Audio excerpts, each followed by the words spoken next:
बिहार के नियोजित शिक्षकों को बड़ी राहत मिलने की अब संकेत मिलने लगे।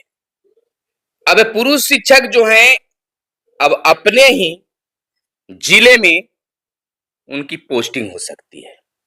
नमस्कार, मैं हूं सुनील बॉबी और आप इस समय देख रहे हैं बिहार के नियोजित शिक्षकों के लिए खास कार्यक्रम, यानी कि बड़ी खबर, विश्लेषण वाली खबर आप देख रहे हैं।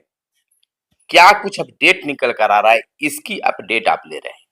तो दोस्तों, बिहार के नियोजित शिक्षक इन दिनों लगातार परेशान दिख रहे हैं। कारण ट्रांसफर पोस्टिंग पॉलिसी है।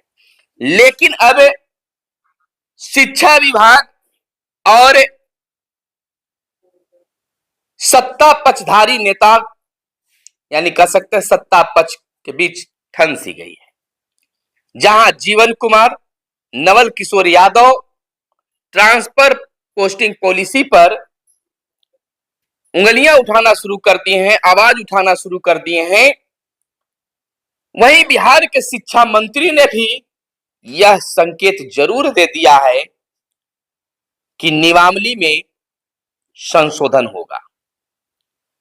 यानी कि उन्होंने साफ शब्दों में कह दिया है कि कोई भी शिक्षक को अपने जिले से बाहर पोस्टिंग नहीं किया जाएगा। आपको बता दें कि इसकी शुरुआत कब और कैसे हुई, क्या कैसे बदलाव हो गया। देखिए, नियोजित शिक्षकों की प्रारंभिक मांग समान काम समान वेतन थी। हाई कोर्ट से जीत मिली, सुप्रीम कोर्ट में हार हो गई। शिक्षक कुछ समय के लिए मौन हो गए। उसके बाद उन्होंने राज्यकर्मी की मांग को लेकर आवाज उठानी शुरू कर दी। सरकार पर दबाव पड़ा। सरकार भी सोची कि हम उस समय शिक्षकों को बहाल किए थे जब बिहार में पूरी तरह से शिक्षा व्यवस्था चरमराई हुई थी। शिक्षकों ने काफी मेहनत की, आज भी कर रहे हैं, तो उन्हें राज्यकर्मी का दर्जा मिलना चाहिए। मुख्यमंत्री की अध्यक्षता में बड़ी बैठक की गई थी, जिसमें अब यह खुलकर बातें आ रही है कि अफसरों के द्वारा ही सलाह दिया गया कि राज्यकर्मी को दर्जा देने से पहले उनकी एक परीक्षा ले ली जाए। परीक्षा की बात जैसे ही सामने आया तो शिक्षकों ने कहा, बिना शर्त के ही आप हमें राज्यकर्मी बनाएं। अब वहां से आया, विभाग से मिला, सरकार से मिला कि बिना किसी शर्त को हम राज्यकर्मी नहीं देंगे, आपको परीक्षा देनी होगी। मुख्यमंत्री ने जब टीआरई 1 के नियुक्ति पत्र बांट रहे थे तो भरी मन से उन्होंने कहा कि एक मामूली परीक्षा आपसे ली जाएगी और आपको राज्यकर्मी का दर्जा दे दिया जाएगा। देखिए, बड़ा वादा बिहार के मुख्यमंत्री ने कर दिया था। जब मुख्यमंत्री बोले, शिक्षकों ने कहा कि आज तक ऐसी बात नहीं हुई है कि बिहार के मुख्यमंत्री नीतीश कुमार ने कहा और उस चीज पर पहल नहीं हुई, हमें मिला। बात मानी और परीक्षा दे दी। करीब 1,85,000 से भी ज्यादा शिक्षकों ने सक्षमता 1 में पास किए। पास होने के बाद अब उन्हें पास होने की एक बड़ी सजा मिलने लगी। चले थे नियोजित शिक्षकों को पोस्टिंग करने राज्यकर्मी की दर्जा देने के लिए, उन्होंने फिर बात बदली कि आपको राज्यकर्मी का दर्जा अब भी नहीं मिल सकता है जब तक आप नए विद्यालय में आपकी पोस्टिंग नहीं की जाएगी। शिक्षकों ने फिर आवाज बुलंद किया, लेकिन सरकार विभाग नहीं मानी। पोस्टिंग के लिए फिर शिक्षक तैयार हो गए। ऑप्शन 3 मांगा गया था, बहुत लोगों को जिला प्राप्त हो गया। जब देखा गया कि अब तो शिक्षक खुश हैं, कह रहे हैं कि हमको अपना जो जिला मिला उस जिला में हम रहेंगे, जाएंगे। इस बात को शिक्षा विभाग को नागवार गुजरी और फिर से नियम में बदलाव कर दिया। नियम में यह बदलाव किया गया कि अब आपको जो जिला मिला है या जो आप सक्षमता में नंबर लाए हैं उसका कोई वैल्यू ही नहीं रहेगा, कोई उसकी मान्यता ही नहीं रहेगी। अब आपको फिर से नए ऑप्शन देना होगा इस शिक्षा कोष पर। बातें लंबी चली, कमेटी बनी, बहुत कुछ हुआ। शिक्षक को आशा था कि गृह प्रखंड को छोड़ दिया जाएगा और दूसरे प्रखंड में हमको तबादला किया जाएगा। यहां पर देखिए बिहार के नियोजित शिक्षकों को पहले दो फाड़ में किया गया, महिला और पुरुष के रूप में लिंग विभेदता पैदा की गई, जो एक संविधान जो नियमावली है उसमें एक बड़ा बदलाव करने की कोशिश किया जा रहा है। कोर्ट में जब यह मैटर खुलेगा तो निश्चित तौर पर विभाग को किरकिरी होना तय है कि आखिरकार एक ही शिक्षक को महिला और पुरुष में आप बांट रहे हैं, यानी कि आप एक दूसरे में झगड़ा लगा रहे हैं। इतना ही नहीं, विभाग रुकी, चले थे बिहार के नियोजित शिक्षकों को नए स्कूल में पोस्टिंग करने, तो वाहवाही लूटने के लिए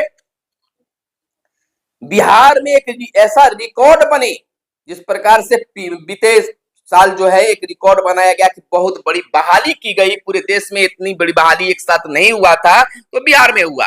अब एस सिद्धार्थ साहब यह रिकॉर्ड बनाने के फिराक में है कि एक साथ 5 लाख 6 लाख शिक्षकों का हमने तबादला कर दिया। यह रिकॉर्ड बनाने के फिराक में शिक्षकों का शोषण हो रहा है। तो चले थे बिहार के नियोजित शिक्षकों को पोस्टिंग करने और ला दिए बीपीएससी से बहाल शिक्षकों को ट्रांसफर की नीति भी, सबको एक साथ जोड़ दिया। तो यहां देखिए बीपीएससी से शिक्षक बहुत सारे ग्रामीण क्षेत्र में चले गए, उनके लिए तब खुशी होगी कि वो अपने गृह जिला, गृह प्रखंड या गृह पंचायत में भी चले जा सकते हैं, उनके लिए कोई रोक नहीं है। नियमित शिक्षक के लिए कोई नहीं रोक है, ऑप्शन दिया जा रहा है। क्या गुनाह किया था सरकार की बातों को मानकर नियोजित शिक्षक, यह अब सवाल उठने लगा है कि अगर सरकार की हम बात मानते हैं तो हमें सजा मिलेगी। अब तो यही प्रतीक होता है। तो चले थे नियोजित शिक्षकों को पोस्टिंग करने, अब बात आ गई बीपीएससी से बहाल शिक्षक, नियमित शिक्षक के ट्रांसफर को लेकर, और उनमें भी चॉइस दिया गया है, आप चाहते हैं तो पोस्टिंग लीजिए, नहीं चाहते तो पोस्टिंग नहीं लीजिए। एक बहुत बड़ा नियम में संशोधन उनके लिए कर दिया गया। 2 सालों का जो उनका खास समय होता है सर्विस में, उसको भी वो दरकिनार कर दी, साल पूरा भी नहीं हुआ और उनकी ट्रांसफर की नीति ला दी। तो ये बहुत बड़ा संशोधन बिहार में हो रहा है, नियम में बदलाव कर दिया गया, लेकिन शिक्षकों के लिए राहत भरी बात नहीं है। कोर्ट बात चली गई, क्या डिसीजन आता है तो सामने आएगा। फिलहाल जीवन कुमार, नवल किशोर यादव जब होम चलेगा, यानी कि सदन चलेगी, तो यह फिर से सदन हंगामेदार रहेगा, वह भी शिक्षकों के मुद्दे को लेकर। एक तरफ शिक्षा मंत्री कह दिए हैं कि शिक्षक अपने जिले में ही रहेंगे, और दूसरे ये कह रहे हैं इस सिद्धार्थ साहब कि शिक्षकों की हर बात मान ली गई। कौन सी बात मान लिए हैं, यह शिक्षक के समझ से परे शायद। फिलहाल राजद की ओर से भी एक ऐलान कर दिया गया है कि अगर शिक्षकों के साथ इस तरह से बेईमानी की गई तो राजद चुप नहीं बैठेगा। अगर पोस्टिंग दूसरे जिले में करना ही है तो सबसे पहले 9300 वाला वेतनमान उन पर लागू करें। बात भी सही है, बातों में दम है, लेकिन यह जरूर अब निकलकर सामने आने लगी है कि यह बात बिहार के मुख्यमंत्री के पास में पहुंच चुकी है। अब इसका जवाब शिक्षा विभाग किस रूप में मुख्यमंत्री को दे पाता है या नहीं दे पाती है, यह तो आएगा, समय पता चलेगा। लेकिन अभी यह कंफर्म हम कह सकते हैं कि नियोजित शिक्षकों को बड़ी राहत मिलने जा रही है, अपने ही जिले में रहेंगे, गृह प्रखंड उन्हें छोड़ना पड़ेगा और दूसरे प्रखंड में होगा। फिलहाल हमारे साथ बने रहिए और देखते रहिए, चैनल को जरूर सब्सक्राइब कर लीजिएगा, वीडियो पसंद आया हो तो लाइक कीजिएगा। मिलते हैं अगले वीडियो में, कैमरे के पीछे मैं अंकराज, धन्यवाद, जय हिंद, जय भारत, वंदे मातरम।